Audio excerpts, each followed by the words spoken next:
Hey good people, and welcome back to the channel.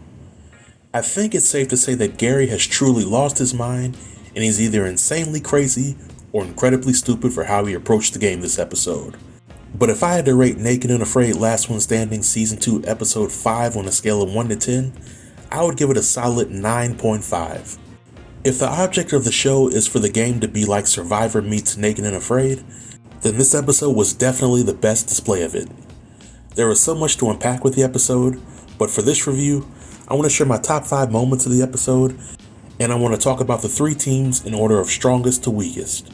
So without any further delay, let's jump right in. Top moment number 5. The 3 teams get settled into their shelters at zone number 2. This moment was a top 1 for me because the new zone is located near a huge body of water that's fully stocked with catfish and crocodiles. But there's also a lot of rhinos and dangerous animals that come to the area to drink its water. If you remember from last week's episode, the team of Jeff, Dan, and Trish, as well as Gary, Fernando, and Danny, failed to pick up any fishing asset prior to joining the new teams. And with this area being fully stocked with fish, it makes having a bow and arrow essentially pointless for survival, unless the survivalists are skilled enough to shoot a catfish while they're in the water. So right off the bat, the team of Kai, Patrick, and Darren had a definitive advantage when moving to the area because of their fishing assets. Top moment number 4. Darren is the star of the new Nutcracker. That's right, good people. Survivalist Darren, who I felt was one of the strongest competitors of the season, has a lingering injury from last week's episode. According to the medic, one of Darren's family jewels is either bruised or infected, and he'll need to get some rest and evaluate it at a later date to determine whether he needs to be med-tapped. I think this is significant because last week I picked Kai, Darren, and Patrick as the strongest team. And as the competition starts to ramp up, I believe that each team will need all of their members to dig deep and help out with any cash or elimination challenges, or they'll be at greater risk for leaving the competition sooner than later. Top moment number 3, the cash challenge. In this episode, each team is given a map of 4 items that they'll need to retrieve. A survival item, which is a hide, a fishing asset, which is a casting net, a hunting item, which is a set of knives, and several large pieces of fruit from the baobab tree. Now, it's a given that the baobab tree fruit was meant for Danny, and she likely wouldn't have survived very long in the competition if she didn't have more fruit and veggies to eat. But this challenge really showed us as the viewing audience how each team prioritized receiving these items. Because Kai, Darren, and Patrick already had fishing assets, the priority was the hide and the hunting knives. Because Dan, Jeff, and Trish already had hunting items, their priority was the cast net and some fruit. But then we get to Gary, Fernando, and Danny, who each disagree on which items should be prioritized. Danny holds firm in the belief that the team should prioritize getting the baobab fruit, while Fernando and Gary disagree. But in order to appease Danny, Fernando agrees to help her stock up on the fruit, which puts Fernando behind the 8 ball when it comes to getting the other items. And while Fernando missed out on the fishing asset, he was able to find the set of knives, but the knives alone are pretty useless in an active hunting situation unless he plans to run up on a warthog and shank it, or throw the knife at a nearby bird. Dan and Jeff secure the cast net, which they use to catch multiple catfish throughout the episode, while Trish secures several pieces of baobab fruit. And Patrick is able to secure the hide with the help of his team. So at the end of the challenge, it's clear that Dan, Jeff, and Trish have the biggest advantage when it comes to all of the survival items that they have at their disposal. Top moment number 2, Gary has a meltdown. At the end of the cash challenge, reality starts to set in for Gary, and he realizes that foraging will only get him but so far in the competition. But there's a ton of fish in the nearby lake. Gary comes up with the bright idea of scouting the best places to fish, to tell the other 2 teams about the best places to fish, to make the other 2 teams do all the work while catching the fish, and to not only get the recognition for the find, but to also get some free food in return for his efforts. Here's my thought process when Gary came up with this plan.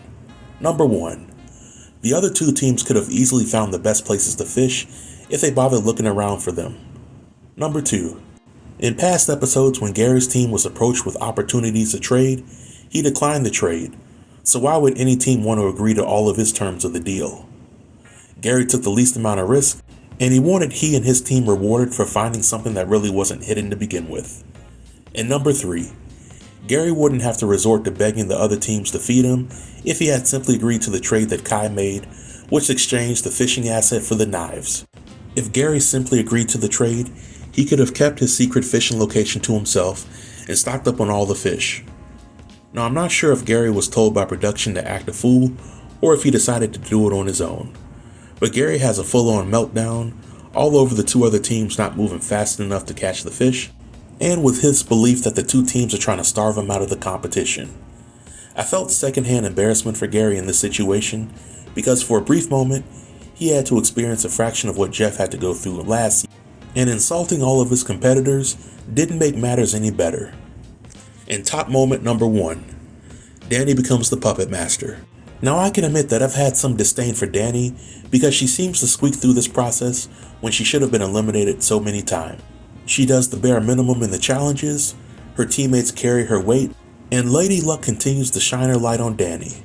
Up until this point of the competition, I used to think that Danny was the weakest person in the competition.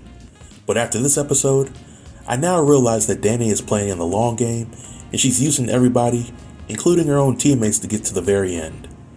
In this episode, her desire to prioritize getting the fruit during the cast challenge cost her team the opportunity to get a cast net, and when the team was approached with the opportunity to trade their knives for a fishing asset, she vetoed the trade while knowing that she had no use for either the knives or the fish hooks.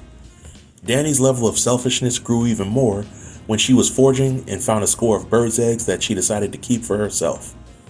So while Gary and Fernando are starving, Danny has enough food to carry her through the next stage of the challenge. What makes matters even worse is that Gary and Fernando are either oblivious to what's going on or too afraid to put a stop to the shenanigans. Either way, the other 2 teams saw right through Danny's selfish antics and they tried to warn Gary and Fernando about it, but to no avail. And I wish I could say that I feel sorry for Gary, but a few episodes back, Gary and Lindsay had the opportunity to trade their bow to Jeff in exchange for Lindsay's place in the elimination challenge, but they declined, and had they agreed to the trade, Danny would be long gone and Lindsay would still be around. So I'll finish my review by sharing my thoughts on the 3 teams. To me, it's pretty clear that Dan, Trish, and Jeff are the strongest team by the end of this episode. As previously stated, they currently have the best survival items, and as I stated in my previous review, when they put aside their differences and work together as a team, they can be stronger than any team out there. With next week's episode being an elimination challenge, I do wonder what would happen to the team if they're up for elimination. But because Jeff is the expert in the bow and arrow, I think the team might be safe this time. For me, the team that's in the middle of the pack is the team of Kai, Darren, and Patrick. I think that when healthy, this team is a force to be reckoned with. But with Darren's nagging injury, he might be med-tapped, or if his team is up for elimination, he might be the one going home due to his slow nature. But I have to applaud Patrick for being outspoken when it came to Gary's antics for this episode. Gary came to play his game, but Patrick hit Gary with the Uno reverse card and shut down the shenanigans. I think that Patrick and Kai can definitely make it to the next stage of the competition, but the jury is still out on Darren. And lastly, there's a team of Gary, Fernando, and Danny. It seems like Gary and Fernando are willing to turn a blind eye to Danny's antics, while Danny is taking full advantage of them in the process. If Gary and Fernando know what's best for them, they will intentionally lose the elimination challenge as a team, just so they have an opportunity to take Danny out of the competition in the final round. Because at this point, it seems like Danny will coast through the process, even if it's at the expense of her teammates. But more than likely, Gary and Fernando will continue to allow Danny to be the dead weight on their team, and it will cost them dearly.